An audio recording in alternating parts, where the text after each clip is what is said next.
L'objectif des diapos qui vont suivre sont de vous remettre dans le contexte du microprocesseur. En effet, c'est l'élément central que l'on va trouver dans le microcontrôleur que je vais vous décrire plus amplement dans les 3 autres séances. Mais d'abord, on va commencer par une sorte de rappel. Alors d'abord, le processeur, quel est son principe de fonctionnement? Euh, Si on voit ça d'un peu loin, c'est assez simple. On a un processeur et on a une mémoire. Le processeur, tout ce qu'il fait, si on regarde les choses donc d'un tout petit peu, de façon un tout petit peu éloignée, mais pas trop quand même, eh bien on va voir que le microprocesseur va chercher dans une mémoire eh bien, des données. Ces données, il va les adresser, c'est-à-dire qu'il va envoyer l'adresse à laquelle se situe la donnée, et la mémoire va lui répondre par une donnée. Cette donnée, elle va être interprétée par le processeur comme étant le code d'une instruction. On va appeler ça du code machine. C'est aussi une donnée qui, la plupart du temps, va être reçue sur 32 bits. Alors, concernant l'architecture des Cortex-M, eh bien, les Cortex-M, eux, ont quelques particularités. Eh bien, d'abord, c'est un processeur qui marche comme les processeurs que je viens de vous décrire précédemment de manière générale, c'est-à-dire qu'il vient chercher dans la mémoire une instruction. Donc, il envoie une adresse, il reçoit une donnée. Cette donnée représente le code d'une instruction. Il possède aussi la possibilité d'échanger avec la mémoire RAM des données. Enfin, quand je dis d'échanger, c'est plutôt de venir écrire dans la RAM ou de venir lire des données dans la RAM. En fait, ce sont toutes les données qui vont servir à l'élaboration, enfin à l'exécution d'algorithmes qui vont être gourmands pour la plupart eh bien, en données. À l'intérieur, qu'est-ce qui se passe dans ce processeur? Eh bien, à l'intérieur, on va trouver 3 grandes unités. La première unité, c'est l'unité ici que j'ai appelée fetch, fetch pour aller chercher. Ça signifie donc aller chercher les données. Ça signifie que l'unité qui est présente là, eh bien, a pour seul objectif, pour seule mission, d'aller chercher les données, donc les codes correspondant aux instructions du processeur. Une fois que cette instruction, le code de l'instruction est récupéré, elle peut le transmettre à une deuxième unité qui va, elle, la décoder. Ce décodage est lui-même transmis à un bloc plus conséquent, qui est un bloc d'exécution, qui possède un certain nombre d'éléments pour réaliser les instructions.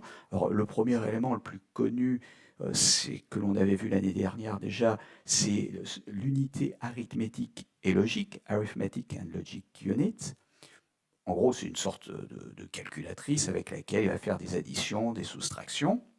Et ces additions, ces soustractions, sur quoi il va les faire? Il va les faire sur ce que l'on appelle des registres. Registres CPU, R0, R1, etc., que l'on avait vu aussi l'année dernière.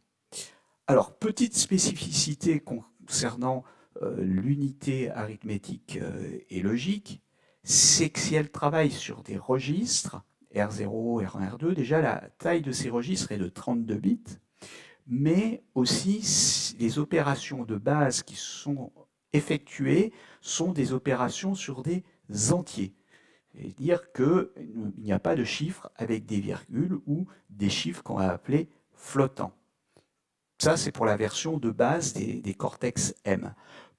À partir des Cortex M4, et donc ça va être vrai pour notre Cortex à nous qui est un Cortex M7, eh bien, il va être capable d'effectuer des opérations sur des unités floating point, c'est-à-dire des unités à virgule flottante. Il a aussi à sa disposition des instructions qui sont des instructions de type DSP, qui vont améliorer grandement le travail lorsqu'on va avoir une FFT à calculer ou des choses qui sont de l'ordre du traitement du signal.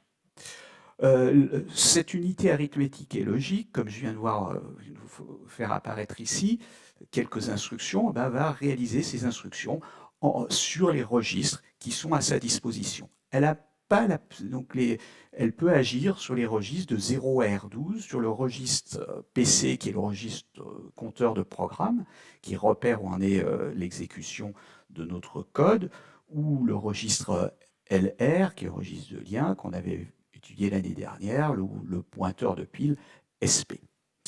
Il est cependant possible à cette unité arithmétique et logique d'échanger des données avec la mémoire. C'est-à-dire qu'elle peut venir lire des données grâce à une instruction qui s'appelle au niveau assembleur LDR, L pas pour lire, mais Load Data Register, donc ça veut dire charger selon le sens de la flèche que l'on montre ici, charger dans l'un des registres, eh bien, une donnée qui se situe dans la mémoire. Alors on va voir que ça va être essentiel pour nous, après pour les aspects microcontrôleurs, puisque c'est là-dessus que vont se baser les interactions avec les périphériques du microcontrôleur.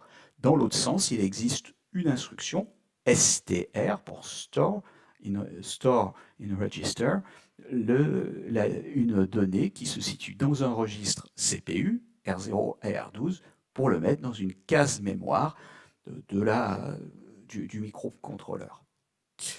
Donc, il y a uniquement pour les microcontrôleurs de la famille Cortex-M, uniquement deux instructions qui permettent d'échanger avec la mémoire, une dans un sens donc pour venir lire LDR, l'autre dans l'autre sens pour venir écrire STR.